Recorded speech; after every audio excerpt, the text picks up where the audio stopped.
Ang albularyo ay parte ng kasaysayan ng mga Pilipino.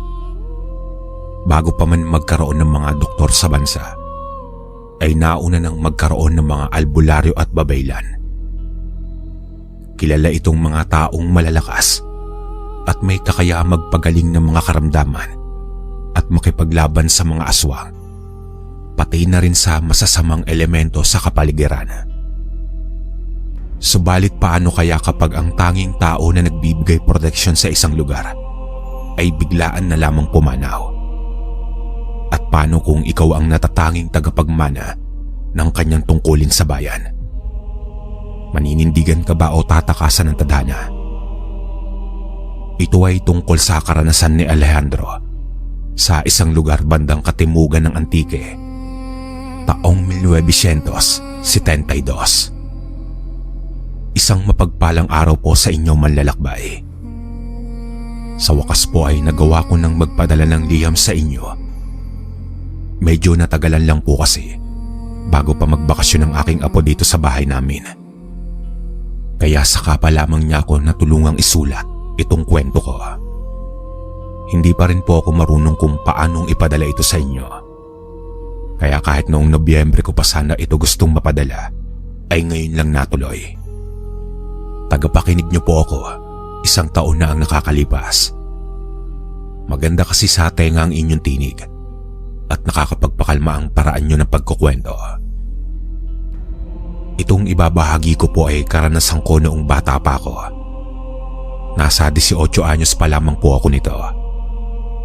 Sa probinsya ako ipinanganak at lumaki, at sa lugar na ito noong araw ay naging talamak ang mga balita tungkol sa mga aswang at mga taong nabibiktima ng aswang.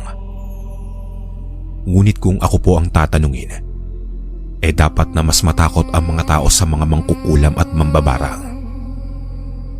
Lingid sa kaalaman kasi ng nakakarami, ay mas marami ang nabibiktima at napapatay ng mga mangkukulam at mambabarang kumpara sa mga nabibiktima ng aswang. Nalaman ko po ito nang makilala ko si Mang Adolfo o Tata Adolfo sa ibang tao. Isa po itong albularyo na dumating sa aming baryo sa kasagsagan ng mga mangkukulam na namemerwisyo sa aming lugar. Bago siya dumating, ang buong akala namin ay mga normal na sakit lamang ang mga nararanasan ng iba't ibang residente sa amin. Ngunit nang mag-umpisa manggamot si Mang Adolfo, isa-isang natuklasan ng mga residente na biktima sila ng mga pangkukulam. Kagagawan ito ng isang pamilya na pinalaya sa aming lugar dahil sa mga masasamang gawain at pagnanakaw sa mga alagang hayop ng mga kapitbahay. Nagawa pa itong sakta ng mga residente bago mapalayas sa tinutuluyan nitong bahay na pagmamay-ari ng kamag-anak nila. Maging mga kamag-anak nito ay ipinagtabuyan ng pamilya dahil sa napapahiya sila. Hindi naman lubos akalain ng mga taga sa amin na pamilya pala iyon ng mangkukulam.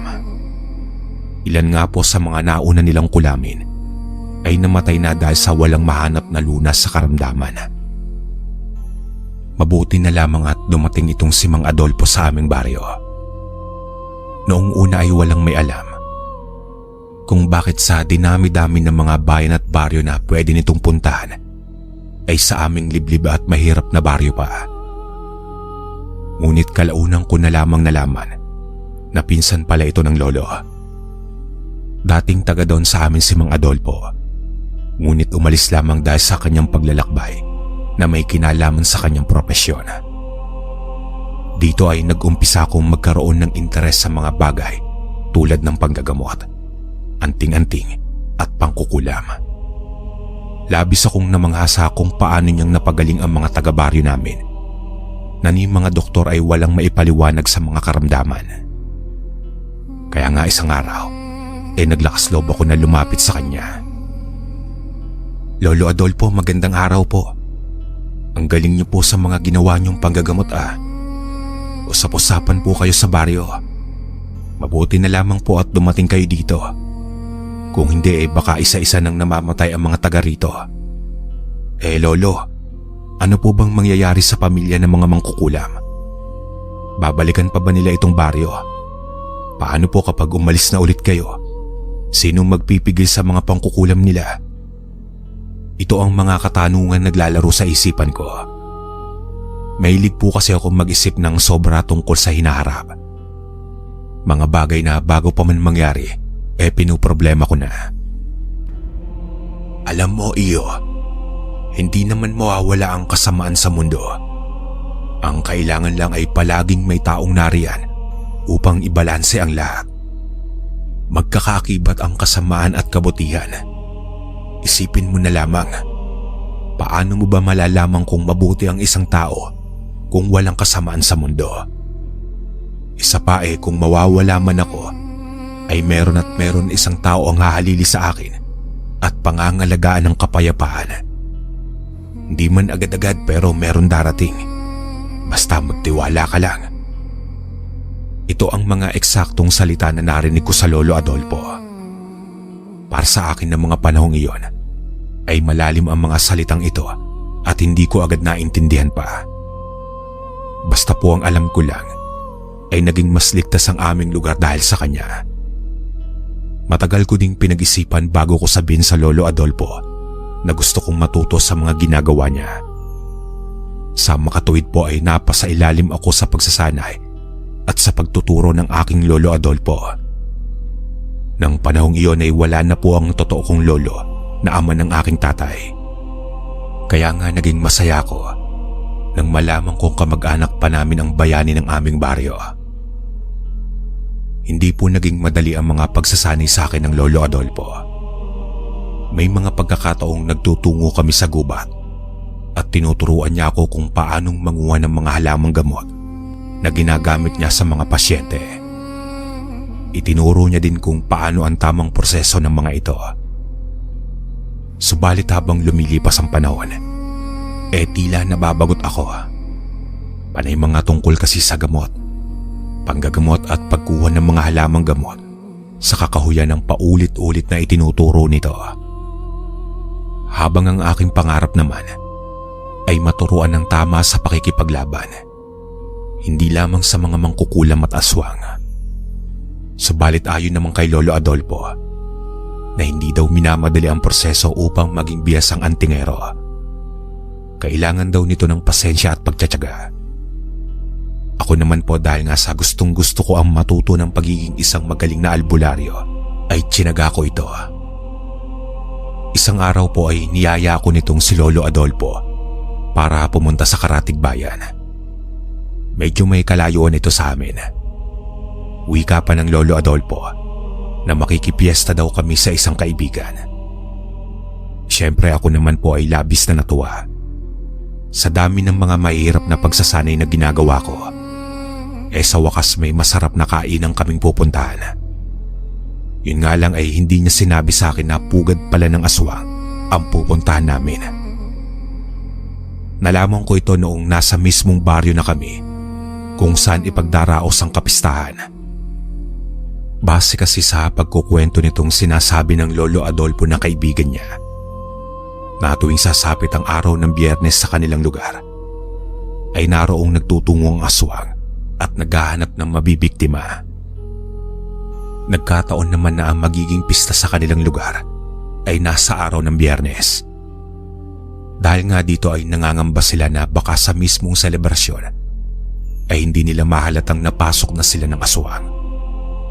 Natanong ko naman ng lolo, sa dami ng mga tao doon, ay kung bakit hindi nila magawang hulihin yung aswang. Lalo pat alam naman nila na tuwing Biyernes itong nagagawi sa kanilang lugar. Ayon sa kaibigan ng lolo, sa bawat pagbisita nito tuwing Biyernes ay iba ang anyo nito.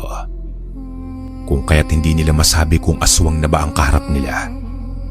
Minsan ay matanda, minsan naman ay mukhang alay na nagtitinda ng isda at marami pang ibang pagbabalat kayo. Ngunit hindi umano ito pumapalya na sa tuwing Biyernes ay meron itong mabibiktimang minsang tao pero madalas mga alagang hayop. Sa mga narinig ay naiintindihan ko na din ang sitwasyon. Maging ako ay natakot at nag-alala. Malaki kasi ang posibilidad na mamaya pala katabi ko na yung aswang at hindi ko man lang alam.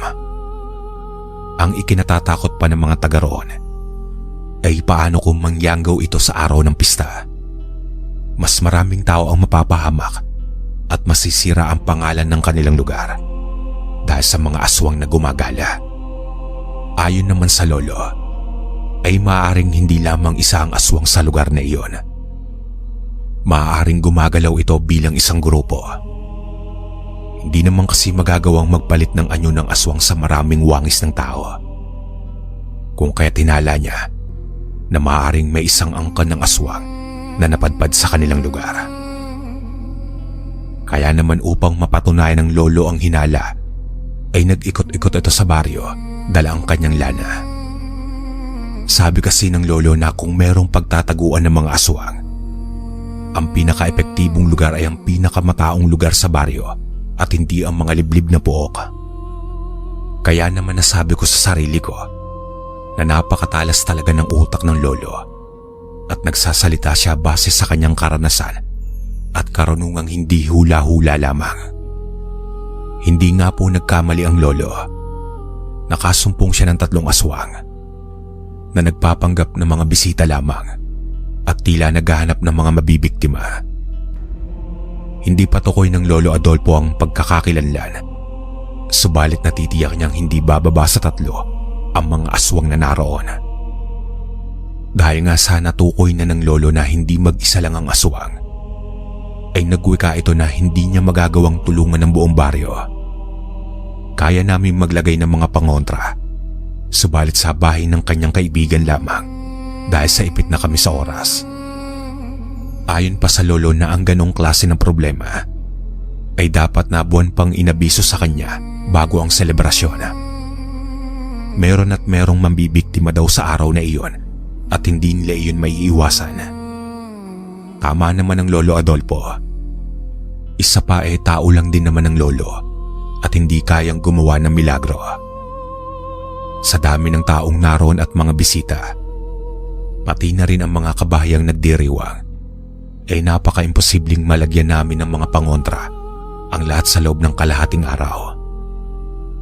Magkagayon pa man ay nagpasalamat itong kaibigan ng lolo. Sinabi na lamang nito na pagkatapos ng pista ay tuturuan niya ang mga kapitbahay sa kung anong tamang gagawin para makaiwas sa mga aswang. Nang sa gayon unti-unti ay magawa nilang maitaboy ang mga ito. Pero masaya naman ako sa kabila ng sorpresa ng lolo na aswang pala ang dahilan.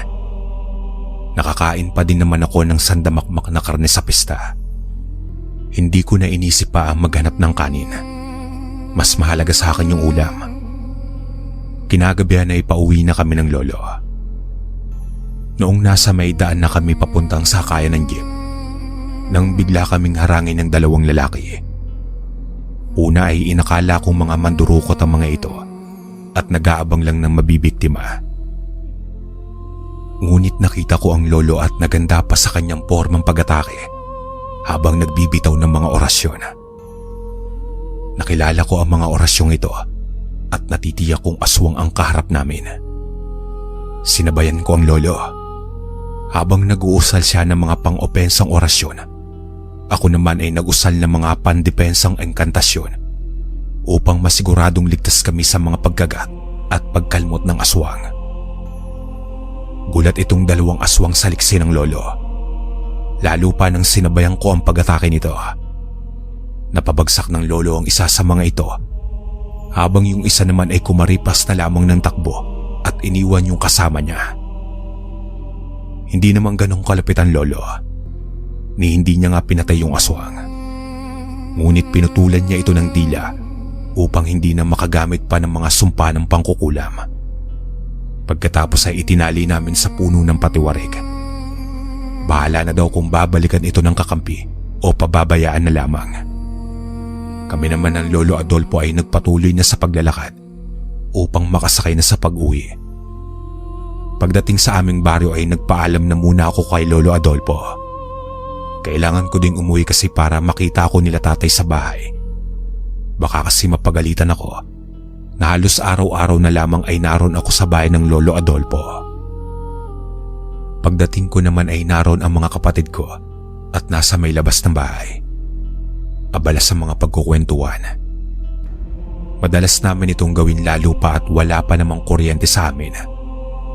Magkukwentuhan kami doon hanggang sa antukin at papasok na lamang sa bahay kapag papatulog na. Natanong naman ako ng tatay kung saan daw ba kami galing. Sabi ko naman ay sa pista at may dala pa nga ako sa aking bag ng mga pinabalot naming karne. Bagay na ikinatuwa ng lahat. 5 po kaming magkakapatid at pangatlo ko mula sa panganay. Lahat po kami ay wala pa namang mga asawa. Lalaki kasi ang 2 panganay at gusto pa daw nilang magkaroon ng sariling bahay bago sila maghanap ng mapapangasawa nila. Habang inihahanda naman ng nanay ang mga dala ko, ay narinig ko itong si Kuya Hener na may aswang nga daw ang namataan sa taas ng tulay na kahoy na patungo sa pinagpapaliguan naming ilog. Hinarang nito yung kabaryo namin na nag-uuling sa tawid ilog at sa nerbiyos daw ay napatulon ito sa may ilog kasama yung sako ng uling na bitbit. Hindi ko alam kung totoo yung usapan nila, pero nakakabahala ang malaman na may umaaligid na aswang sa aming lugar. Matapos sa mga mangkukulam, mga aswang naman. Kaya naman nakiosyoso ako sa usapan nila. Tinanong ko pa kung anong itsura ba nung aswang. Pero dahil sa madilim nung nakita ito ng kabaryo namin, ang tanging deskripsyon lamang nito ay mabalahibo, maitim at mabaho ang amoy. Nang gabing iyon po ay napaisip naman ako. Papaano kaya kung wala ang Lolo Adolfo doon? Sino kaya ang tutulong sa amin? Paano kung walang kagaya niyang may kakayahan na labanan ng mga aswang? Mananatili na lamang bang takot kaming mga taga-baryo? Pero sabi ko na lamang sa sarili ko na mabuti na lang at hindi ko na kailangan pang alalahanin ang mga bagay na ito.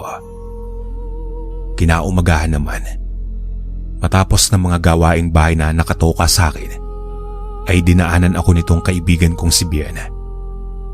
Magtungo daw kami sa may plaza at may natagpuan daw na babae na wakwakan tiyan at wala ng laman loob. Ang plaza po na sinasabi ni Bien ay isang simpleng parke lamang po sa aming lugar. Ayon sa mga usapan ay hindi kilala yung babae at tila doon lamang itinapon sa amin. Nang makarating naman kami ni Bien sa lugar ay wala na yung katawan. Inalis na yata ito ng mga taga roon dahil sa nakita naming nililinis na lamang ng tubig yung mga nagkalat na dugo. Pero ayun na nga po, hindi talaga kilala yung biktima. Dinala daw sa morgue ng mga otoridad. Nang hinayang naman kami ni Bien, unang pagkakataon sana naming makakita ng taong sa palagay ko ay biktima ng aswang. Ganon din naman kasi ang hinala ni Bien. Base kasi sa mga pinsalang natamo daw ng babae, ay imposibleng tao ang may gawa noon. Matapos namin magtanong-tanong sa mga manong na naglilinis ng dugo, ay niyaya ko na itong si Bien na bumalik na kami sa baryo. Magtutungo pa kasi ako kila Lolo Adolfo at madami pa akong gagawin. Nang marating ko ang bahay ni Lolo Adolfo ay abala itong nagluluto ng kung ano sa kanyang kahoy na lutuan. Kakaibang amoy na nasa lutuan at alam kong hindi iyon pagkain. Ayon sa lolo ay gumagawa siya ng gamot laban sa mga usog at bati. Kagabi daw kasi nung pag-uwi namin, may mga tao pang nagtungo sa kanya para magpatingin at halos lahat ito ay nabati. Pakaramdam ng Lolo Adolfo na may nilalang ang naroon sa aming lugar na nagdudulot nito sa mga tao.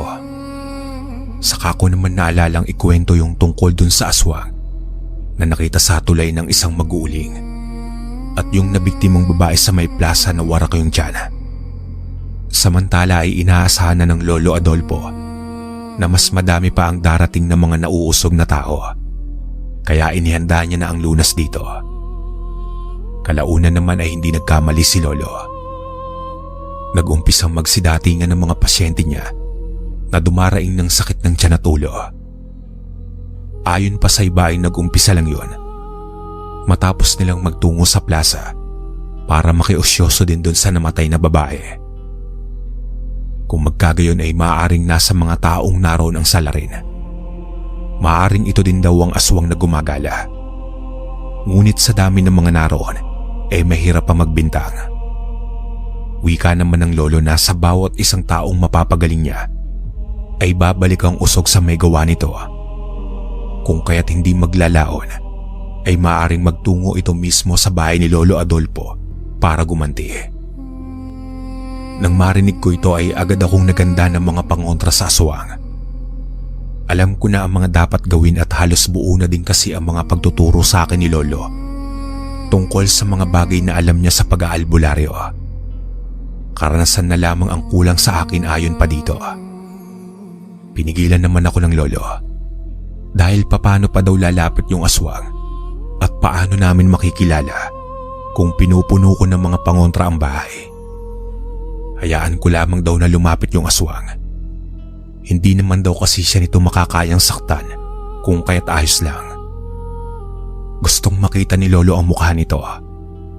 Oras kasi na makita na kung sino ito ay tiyak na magagawa na ng lolo ang parusahan nito gamit ang kanyang natatanging kakayahan sa pagbibigay ng sumpa sa mga masasamang nilalang. Parang pangkukulam din po ito, pero sa mga masasamang nilalang niya lamang ginagamit. Ayon pa sa Lolo Adolfo, ay walang ibang albularyo ang may kakayahan ng ganoon. Natanggap niya daw kasi ito mula sa kanyang gabay na itim na engkanto. Maaari niyang gamitin din ito sa mga tao, pero may kondisyong kailangang sundin. Isang nakakatakot na kakayahan. Subalit ang isang kahinaan lamang nito ay kailangang makita muna ng lolo sa personal ang magiging punteriya niya. Pero sa kasamaang palad po ay wala namang nangyari at walang pumunta sa bahay ng Lolo Adolfo. Kaya naman pagkatapos ng panggagamot niya ay pinaluto niya sa akin yung bigay na manok ng ginamot niya at gusto niya daw ng adobo. Siyempre kasama po sa pagsasanay ko bilang tagasunod niya ang ipagluto siya. Pagkatapos ko naman makapagluto habang kumakain na kami, ay nagwika si Lolo ng, "Alejandro, marami ka nang natutunan sa akin at tiwala ko sa kakayahan mo. Alam kong mawala man ako dito, ay magagawa mo ng tulungan ang mga kabaryo mo. Ang gusto ko lang ay manatili kang tapat sa tungkulin mo. Huwag kang papasilaw sa kapangyarihan at karunungan taglay mo. Malinaw ba?" Ito ang mga katagang tila nagbigay ng labis na lungkot sa aking puso.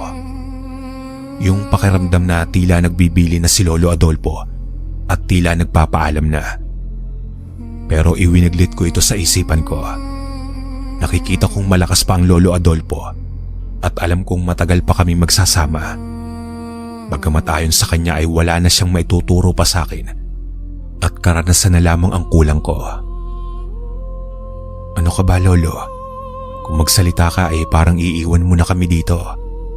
Wag ko kayong mag-alala at sisiguraduhin ko na ikakarangal nyo ang isang katulad ko. At saka madami pa akong hindi alam tungkol sa mga aswang. Pangako mo na ituturo mo sa akin yung diba?" Paglilibang ko sa lolo at pag-iiba ng usapan. Masyado kasing malungkot ang kanyang paksa at tila ayokong naririnig. "Huwag kang mag-alala, apo. Parati naman kitang ginagabayan. Isa pa ay ano bang ikinatatakot mo sa kamatayan? Lahat naman ay darating doon. Isa pa ay batid kung nagawa ko na ang lahat ng kailangan kong gawin. Sapat na ang mga taong inilagi ko dito sa mundo.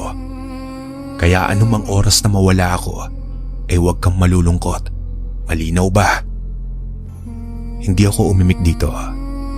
Hinayaan ko lamang na magkwento ang lolo habang inabala ko ang sarili ko sa mga gawain sa kusina.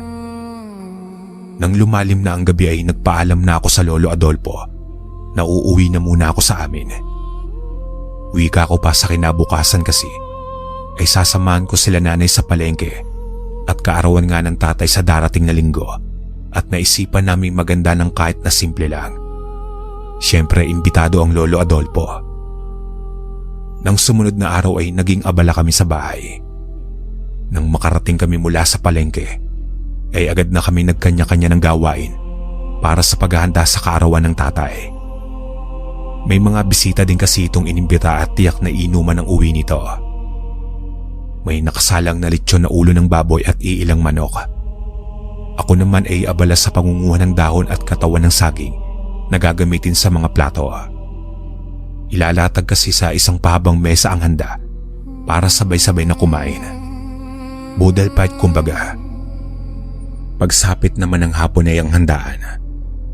Naroon na din ang Lolo Adolfo at tuwang-tuwa sa mga nakikitang handa. Isa pa paborito nito yung litsyong manok at natitiyak kong ito ang lalantakan niya. Dumating din ang ilan sa mga kaibigan ko at mga pinsan. Napuno ng kasiya ng bakura namin ng hapong iyon, kalakbay. Pero sabi nga nila, kapag sobra kang masaya, ang kasunod nito ay kalungkutan. Kasabihan lamang po yun at hindi naman ako naniniwala. Hanggang sa mangyari ang isang bagay na hindi ko malilimutan. Kinaumagahan pagkatapos ng handaan, ay nagtungo ako sa bahay ng Lolo Adolfo. Subalit ng pagdating ko po sa bahay ni Lolo, ay wala siya doon. Kahit ilang beses akong tumawag, ay walang sumasagot. Nakakandado din po ang pinto ng bahay. Wala din sa likod bahay niya na madalas niya namang ginagawa dati. Naisip ko naman na baka may ginagamot lamang sa baryo at babalik din. Pero inabot na po ng hapon, hanggang sa maggabi ay walang Lolo Adolfo ang dumating. Umuwi ako sa bahay at ipinaalam ko ito kila tatay. Wika naman ng tatay na kapag sa kinabukasan ay wala pa ang Lolo Adolfo, ay magpapatulong na siya sa aming barangay upang mahanap ito. Kinabukasan nga ay wala pa din ang Lolo Adolfo at naroon na ang mga taong baryo na tumutulong. Wala din kasing nakapansin dito kung umalis ba. Walang nakakita sa kanya kung lumabas ng bahay. Kaya nga nang wala kaming makita, ay pinasok ng tatay ang bahay nito. Nagtaka kami. Masyadong maayos ang mga gamit. Nakatupi ang lahat ng gamit nito at nasa lalagyan. Tapos sa higaan ay may isang liham. Liham ito ng pagpapasalamat sa pagtanggap namin sa kanya at sa masarap na handa noong nagdaang araw. Subalit sa dulo ng liham ay nakalagay na bukod sa itim na kahoy na kahon na ibinilin sa akin. Kapag sa loob ng 5 araw at hindi na siya nakabalik, ayon sa lolo ay tiyakin naming sunugin ang kanyang kubo kasama ang lahat ng kagamitang naroon. Isa sa natatandaan ko sa sulat ay mag-iingat kami sa taong nagngangalang Dionisio. Nagantay naman kami hanggang sa sumapit ang takdang araw at hindi na nga nakabalik pa ang lolo. Alinsunod sa kanyang bilin ay sinunog nila tatay ang kubo nito kasama ang lahat ng gamit. Tanging ang kahong iniwan lamang sa akin ang natira. Naglalaman ito ng isang kwintas, ang kanyang natatanging medalyon at isang libreta na naglalaman ng mga orasyong nakalap niya sa ilang taong pagpapakadalubhasa niya sa pagiging albularyo. Katabi ito ng isang botelya ng lana na alam kong gamit laban sa mga makakaliwa.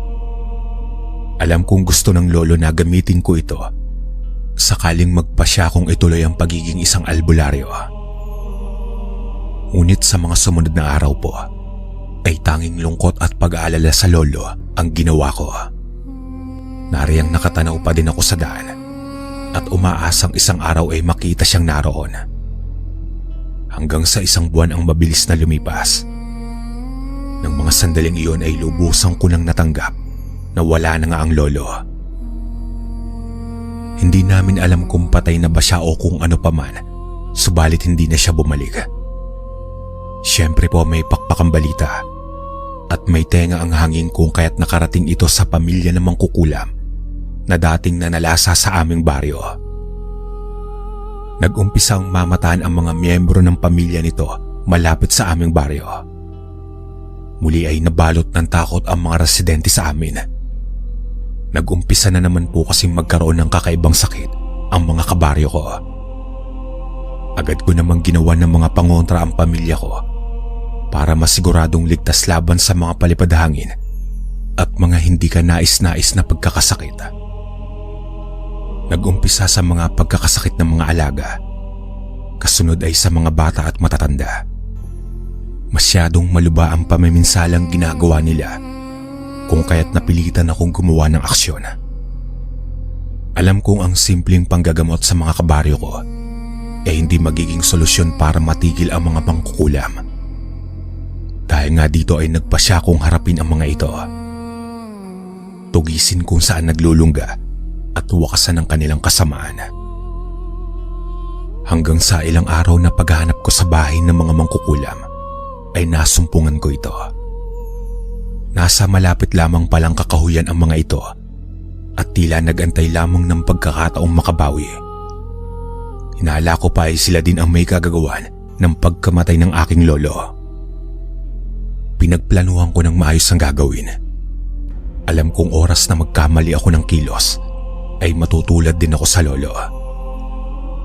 Naisip ko na isa-isa ko pang aabangan ang miyembro ng pamilya nila at saka ko sasalakayin. Subalit ang akala kong maayos ko ng plano ay hindi pa pala sapat. Buong pag-akala ko ay mga mangkukulam lamang ang mga ito. Pero isang gabi, habang nag-aabang ako sa may daan papuntang kakahuyan, ay hindi tao ang dumaan kundi isang aswang. Marami itong naglalakad bitbit ang isang batang babae na tila buhay pa naman ngunit naghihingalo. Kusang gumalaw po ang katawan ko at agad na sinugod itong aswang. Ngunit mabilis itong nakaiwas. Kagaya nga ng sabi sa akin ng lolo, ay mas matalas ang pakiramdam ng mga aswang kumpara sa normal na mga tao.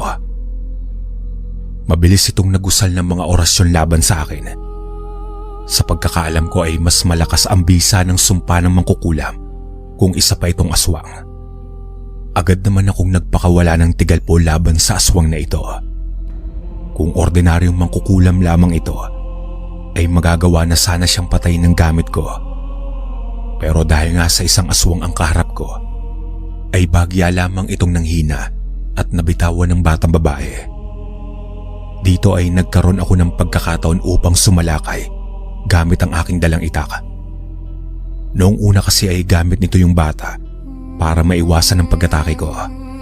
Pero dahil sa nabitiwan niya, ay malaya akong naundayan ng pagtaga yung aswang. Nanghihina pa din ang aswang dahil sa tumama sa kanyang tigal po. Sa isip ko pa na hindi pwedeng mabuhay ang aswang na ito dahil sa malalaman ng pamilya niya ang pagkakakilanlan ko. Maaari pang mapahamak ang pamilya ko. Kung kaya bagamat wala pa akong karanasan sa pagpaslang at iyon ang kauna-unahang papatay ako ng ibang nilalang, ay hindi na ako nagdalawang isip pa. Kung hindi ko yun gagawin, ay mas marami pa ang maaaring mabiktima nito. Nagawa naman ng aswang na makilala at masambit pa ang pangalan ko. Subalit hindi ko na inantay pang maituloy nito ang mga sasabihin at kaagad ko nang sinaksak sa puso. Matapos iyon ay inihulog ko na lamang sa hukay na naroon sa kakahuyan. Habang itong batang babae na walang malay ay kaagad ko namang sinuri. Nang masigurado ko naman na buhay pa at tila pinatulog lamang ng aswang, ay kaagad ko na itong dinala sa may barangay namin. Nakiusap na lamang ako sa kapitan na huwag nang ipalam pa na ako ang nagdala ng bata doon.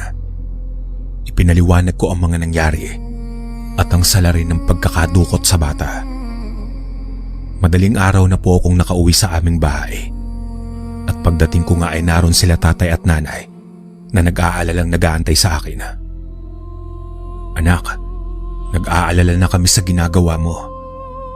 Bakit hindi mo na lamang nahayaan ng iba ang gumawa ng paraan para matigil na itong mga panggugulo ng pamilyang mangkukulam? Hindi mo naman responsibilidad ang tugisin sila. Papaano kapag ikaw naman ang napahamak kagaya ng nangyari sa lolo mo? Pagwiwi ka sa akin ng tatay. Nauunawaan ko naman ang saloobin ng mga magulang ko. Tama naman sila na hindi ko responsibilidad ang supilin ang mga mangkukulam. Ngunit hindi naman kakayanin ng konsensya ko na hayaan na lamang ang mga aswang na ito na mambiktima ng mga inosenteng tao. Pero sinunod ko naman po ang payo ng tatay. Ayon kasi dito ay huwag daw akong padalos-dalos. Magpalamig lang daw ako ng kahit ilang araw at baka daw mapaghandaan pa ako ng mga aswang. Naisip ko naman na may punto ang itay. Sa mga araw na hindi ko sila tinutugis, ay ginugol ko ang oras ko sa pagbibigay ng mga lunas sa mga karamdaman ng mga tao sa aming baryo. Pilit kong ginagawa ito ng palihim upang hindi ako matugunan ng mga aswang. Mabuti na lamang po at nakikipagkaisa din ang mga kabaryo namin. Subalit dumating po ang tagpo na narinig ko ang pangalang Dionisio sa mga kabaryo namin. Naroon daw ito at nagawi at nagtatanong kung saan nakatira ang albularyo ng baryo. Subalit marin itong inilihim ng mga kabaryo ko. Ayon pa sa mga ito, ay namatay na ang albularyo at sinunog na nila ang bahay nito. Pero tila ibang albularyo ang hinahanap nitong si Dionisio. Naalala din ng tatay na kasama sa liham ang bili ng Lolo Adolfo na mag-ingat at iwasan ng taong nagngangalang Dionisio. Hindi naman na ipaliwanag sa liham, pero alam kong delikado ang taong ito. Hindi namin alam kung aswang ba ito o mangkukulam. Naging mas maingat ako noon. Hindi ko pa din naman itinigil ang pagtugis sa mga aswang. Sa 7 miyembro nito ay 3 na ang nagagawa kong supilin. Bawat isa ay may kakaibang kakayahan, lalo pa ang mga babaeng aswang. Kung mahina ang aking loob baka nagawa na ako nitong akitin at mahulog sa patibong nila. Mabuti na lamang at nagawa ko pang makaligtas sa hindi ko namang malamang dahilan. Nang muli kong tunguhin ang bahay nitong mga aswang ay wala ng tao doon. Tila bigla ang nilisan ng lugar. Nakatiwangwang ang bahay. Bukas ang pinto at naroon pa ang ilan sa mga gamit nila. Tila nagmadaling magsitakas. Subalit hindi ko alam kung bakit.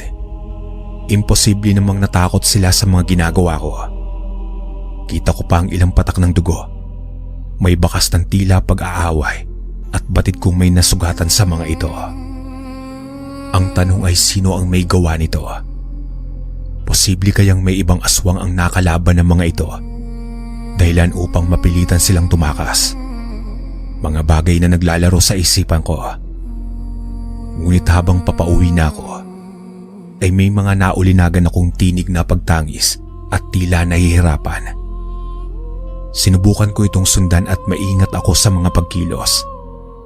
Gamit ang aking orasyon sa tagabulag, ay buong sikap kong ikinubli ang aking presensya. Kailangan kong makita kung anong nangyayari sa may kakahuyan sa parting may ilog. Hanggang sa nakita ko doon ang padre de pamilya. Wala nang buhay at tila bali ang leeg, maging ang asawa nito. Naroon nagmumula ang pagtangis sa 2 dalagang anak nito. At nagulat ako nang makita ang isang hindi pamilyar na mukha ng isang lalaki. Hindi ko malaman kung aswang din ba ito. Subalit ramdam ko ang masamang aura sa paligid na nagmumula sa taong iyon. Hanggang sa marinig ko itong magsalita at nagtanong kung kilala daw ba nila ang albularyo sa baryo namin. Kung kaya niyong ituro sa akin ang albularyo sa baryong ito, ay baka magbago pa ang isip ko at buhayin ko ang isa sa inyo. Sambit nitong lalaki.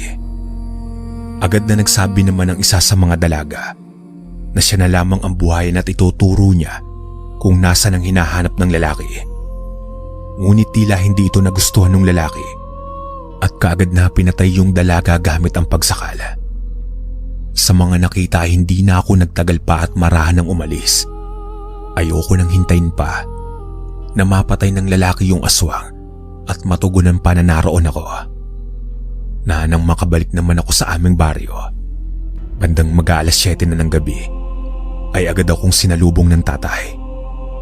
Agad niya akong pinapasok sa bahay. Paano kasi ayon dito, ay naroon yung tinatawag nilang Dionisio at napadaan nga sa bahay namin. Inilarawan ng tatay ang itsura nito at naalala ko yung taong pumatay sa pamilya ng mga aswang. Ang naglalaro lamang sa isipan ko, kung pinatay niya yung mga aswang, di ba dapat ibig sabihin noon ay kakampi namin ito?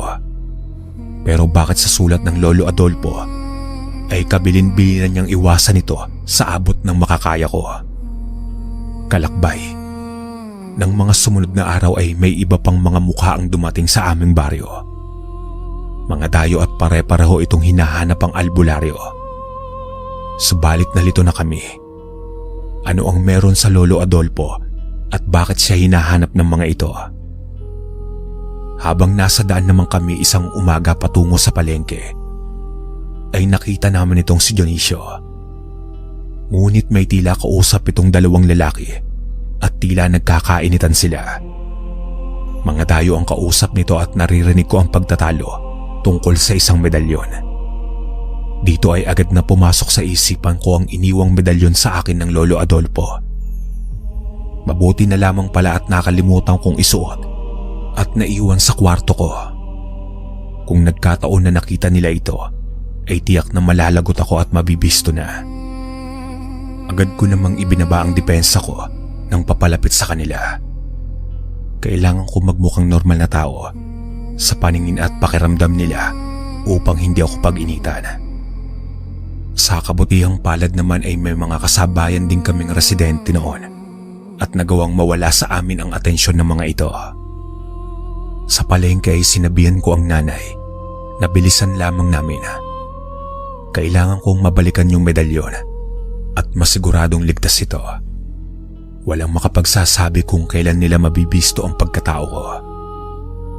Araw ng Miyerkules, kapistahan sa aming lugar. Maraming tao at maraming panauhin mula sa iba't ibang panig ng bayan. Kasama na sa mga ito ang mga dayong tila kauri ni Dionisio o sabihin nating pareho ang pakay sa aming lugar. Alam ko na sa pagkakataong iyon na hindi mga aswang ang mga ito. May kutob akong mga kagaya ito ng Lolo Adolfo, mga antingero. Ngunit bakit iba ang dating nila kumpara sa Lolo Adolfo? Tila naroon sila upang pumuksa ng kapwa nila tao. Sa tuwing pista po alam naman natin kung gaanong kaabala ang isang lugar, kung gaanong kadami ang taong parot parito. Maging ang mga bisita na halos hindi mo namang kakilala. Ganoon tayo mga Pilipino mabait at mapagbigay. Ngunit ng pistang iyon po ay minabuti nila tatay na wag ng maganda. Nakasarado ang bahay at nasa kamag-anak lamang kami nakikain. Pagkatapos ay agad din kaming umuwi sa bahay. Ang dahilan ng tatay ay maaari akong matunton ng mga ito anumang oras kung mananatili kami sa labas. Para po akong bilanggo noon. Hindi ko maisip kung bakit iniwan sa akin ng Lolo Adolfo ang ganong kabigat na responsibilidad. Minsan nga ay naisip ko na bakit hindi ko na lamang ibigay dun sa lalaking nagngangalang Dionisio yung medalyon para naman matahimik na kaming mag-anak. Ngunit isa kasi sa kakilala ng tatay ang may kaibigang albularyo at ayon dito. Dahil nga sa akin ibinigay ni Lolo Adolfo yung medalyon. Sakaling namatay na nga ito ay nailipat na ng buo sa akin ang pag-aari sa kwintas. At kung ipapasa ito sa ibang tao, kakailanganin ko ding isuko ang buhay ko. Siyempre hindi naman daw po yun sigurado. Pero karamihan ng medalyon ay ganun daw kasi. Hindi maipapasa ang buong pag-aari ng gamit kung buhay pa ang dating nagmamay-ari. Kalakbay, hindi ko lubos maisip kung bakit sa murang edad ko ay sobrang naging komplikado yung buhay ko. Naiinggit ako sa mga kababata ko na nasa labas. Malayang gumagala at walang pangamba sa mga bagay-bagay sa paligid. Subalit ginusto ko po ito. Noong nakiusap pa lamang ako kay Lolo Adolfo na turuan niya ako, ay nagbigay na siya ng babala na oras na tahakin ko ang buhay ng isang albularyo ay kailangan kong kalimutan ang normal kong buhay. 5 araw matapos ang pista ay dumating sa bahay naming humahangos ang isa sa mga tiyo ko. Ayon dito ay may isang nakausap itong si Dionisio at itinuro ako bilang estudyante ni Lolo Adolfo. Maging ang bahay namin ay naituro din nito. Dito na po tuluyang nagulo ang buhay namin. Kinakailangan naming agad na lisanin ang baryong iyon. Hiyang-hiya ako kila tatay noon dahil Dahil umpisa pa lamang ay binalaan na din nila ako at tutol talaga sila sa pagiging isa kong albularyo. Ngunit masyado akong bilib sa kakayahan ni Lolo at hindi ko naisip ang mga bagay na maaaring mangyari oras na mawala siya. Kasama sila tatay at ang mga kapatid ko po ay nagtungo kami sa kalapit na bayan kung saan naroon ang mga kamag-anakan ng nanay. Ibinili ng tatay na kahit anong mangyari ay walang papasok na kamag-anakan namin sa bahay namin dahil sa maaari silang mapagkamalan ng mga naghahanap sa medalyon. Narating po namin ang ligtas ang isang malayong baryo sa kabilang bayan na tila sa tingin ko din ay malabo ng matunton pa ni Dionisio at ng mga kasama nito. Sa baryong ito kami muling nagsimula ng buhay. Nakiusap ang tatay na hanggat maaari ay iwasan kong ipaalam sa mga taga roon ang kakayahan kong manggamot. Iwasan ko na din ang pagkukwento tungkol sa Lolo Adolfo at lalong-lalo na iwasan ko ang pakikialam sa mga usaping mangkukulam at aswang. Karpintero ang tatay at dahil bago kami sa lugar ay wala pang makuhang trabaho ito. Dahil doon ay naisipan na muna naming magbungkal ng lupa. May lupang pag-aari din kasi ang nanay dito. Iilan at walang ibang tanim kundi mga saging. Suwestyon naman ng tiyo ko na si Tio Abel, kapatid ni nanay, na maaari kami mag-umpisang magtanim doon ng mga gulay katulad ng sitaw at pechay. Mga mabibilis na anihin lamang. Sa ganoong uri daw kasi ng mga pananim ay magagawang unti-unting pagyamanin ng lupa hanggang sa maaari ng pagtaniman ng mga masaselang pananim kagaya ng kamatis. Sinunod namin ang payo ng tiyo.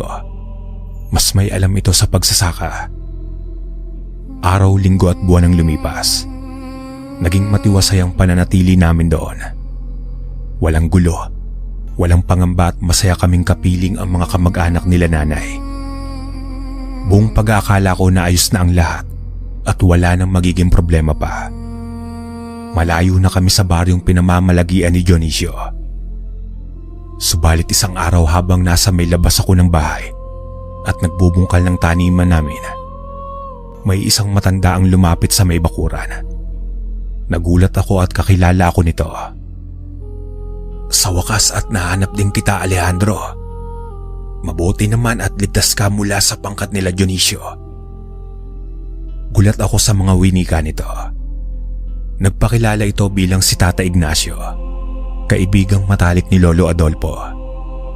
Siyempre noong una ay alangan ako. Ang alam ko kasi ay masasama ang mga taong may ugnayan sa paghahanap sa akin at sa medalyon. Subalit may kung ano sa matandang ito na tila nagsasabi sa isipan ko na pagkatiwalaan ko. Lumabas ang tatay at nilapitan ako. Binati ito ni Tata Ignacio at muling ipinaliwanag kung bakit siya naroon. Napag-alaman ko po na ang tangan-tangan ko medalyon ay isa sa 3 medalyong iniingatan ng mga pantas na albularyo noong araw. Isa ang Lolo Adolfo sa inatasang magbantay nito. Subalit dahil sa pagkawala niya ay nagkagulo ang 3 magkakaibigang panig ng mga albularyo. Nagtanong naman ang tatay kung papaanong nalaman nito ang tungkol sa akin. Ayon kay Tata Ignacio, magkakasama sila ng gabing mawala si Lolo Adolfo. Tagubili ng lolo na anuman ang mangyari ay siguraduhin daw ang kaligtasan ko. Subalit hindi nasabi ng Lolo Adolfo kung nasan ako. Nakalaban pala nila Lolo ang pangkat ni Dionisio at isa sa mga ito ay may kakayahang katulad ni Lolo. Isang matandang hukluban ng kasama ng mga masasamang albularyo at nang magtagpo sila, bagamat nagawang mapaslang ng Lolo ang ilan sa mga kaaway, hindi nila inaasahang may hukluban sa grupo ng mga ito. Sa pagdidepensa ng Lolo kay Tata Ignacio ay isinakripisyo nito ang kanyang buhay. Subalit bigo ang pangkat nila Dionisio dahil sa wala kay Lolo Adolfo yung medalyon. Doon na naintindihan ni Tata Ignacio ang ibig sabihin ng Lolo noong ibili niya siguraduhin ligtas ako. Pero naunahan siya nila Dionisio sa lugar. Dumating siya ng araw ng pista At nung araw na lumikas kami sa dati naming baryo, ay pangkat ni Tata Ignacio ang humarang kila Dionisio sa pagtangkang pagsunod sa amin. Mga bagay na wala kaming kaalam-alam nila tatay. May nagaganap na palang digmaan habang kami ay tumataka sa baryo. Digmaan sa pagitan ng mga albularyo. Dito ko napagtanto na mas peligroso pala ang makaaway ang mga antingero at albularyo kaysa sa mga mangkukulam at aswang. Mas walang puso ang mga ito sa paghahangad sa mas mataas na kapangyarihan. Ito marahil ang dahilan ng pagbibilin sa akin ng Lolo Adolfo na kahit anuman ang mangyari ay manatili akong tapat sa aking tungkulin at huwag na huwag papasilaw sa kapangyarihan. Sa huli ay tinanong ng tatay kung ano ang pinakamainam na gawin namin sa sitwasyong iyon at sa medalyon. Kalakbay, hindi ko po alam kung tama ang naging desisyon namin. Pero pinili naming magtiwala sa matanda. Ramdam ko kasi dito ang parehong aura ng Lolo Adolfo. Iminungkahi nito na isuko namin sa konseho ng mga albularyo ang medalyon upang mailagay ito sa pangangalaga nila. Subalit walang makakaalam na ako ang nagmamay-ari ng karapatan dito. Sa ganitong paraan, sino man ang magtangka na agawin o nakawin ng medalyon mula sa mga pumuprotekta dito ay magmimistula lamang itong palamuti na walang bisa. Parang inihalin tulad po natin sa sasakyan. Nasa kanila ang sasakyan at nasa akin ang susi. Kaya hindi nila magagamit yung sasakyan. Base naman sa kasunduan, sa pagtungtong ko ng 40 ay papasok ako sa samahan ng mga albularyo upang muling kunin ang medalyon. Sa panahong iyon ayon kay Tata Ignacio, ay sapat na ang kakayahan ko para ipagtanggol ang sarili ko. Naging epektibo po ang suhestyon ni Tata Ignacio. Maraming taon ang lumipas. Nagkaasawa na ako at mga anak ay wala nang gumagambala pa sa amin.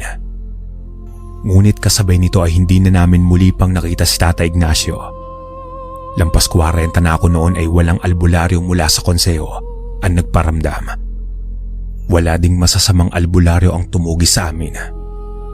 Hindi ko po alam kung nakagawa na ba sila ng paraan para paganahin yung medalyon nang wala ako o nagawa na nilang talunin ang puwersa ng masasamang albularyo. Subalit natitiyak ko na oras po na lisanin ko ang mundong ito. Kung sino man ang nangangalaga sa medalyon ay makakatanggap ng buong karapatan sa kakayahan nito. Sana lamang ay nasa mabuting mga kamay ito. Naging malaya ako sa panggagamot at pagtugis sa mga aswang. Hindi man po sa pagmamayabang, ay naging kilalang manggagamot ako sa aming bayan na dinarayo ng iba't ibang tao mula sa iba't ibang panig ng Pilipinas, maging mga banyaga. Magpas hanggang ngayon po ay umaasa pa din ako na isang araw ay sisipot sa aming pintuan ng taong magmumula sa konseho. Subalit sa palagay ko ay malabo na po ito. Sayang nga lang at kahit nalarawan ng medalyon ay wala akong naitago. Ang masasabi ko lamang po ay totoong misteryoso ang daigdig ng mga albularyo at antingero. At labis akong nagpapasalamat sa Lolo Adolfo na kahit pa sa huling sandali ng kanyang buhay ay kapakanan ko ang inisip niya at ipinagbilin sa kanyang kaibigan. Siguro po ay may ilan sa mga nakikinig ang magiging pamilyar sa kwento ng 3 medalyon. Pero marahil ay naibaon na sa limot ang samaan ng mga tao na minsan ay nangalaga ng mga ito. Malay po natin na isa sa mga lolo at lola nyo ang tagapag-ingat nito. O baka isa sa mga nakikinig ang may tangan ng medalyon. Ano't ano pa man ay maraming salamat po sa pagbabasa ng aking kwento, kalakbay. Hanggang dito na lang po ang aking kwento. Lubos na gumagalang, Alejandro.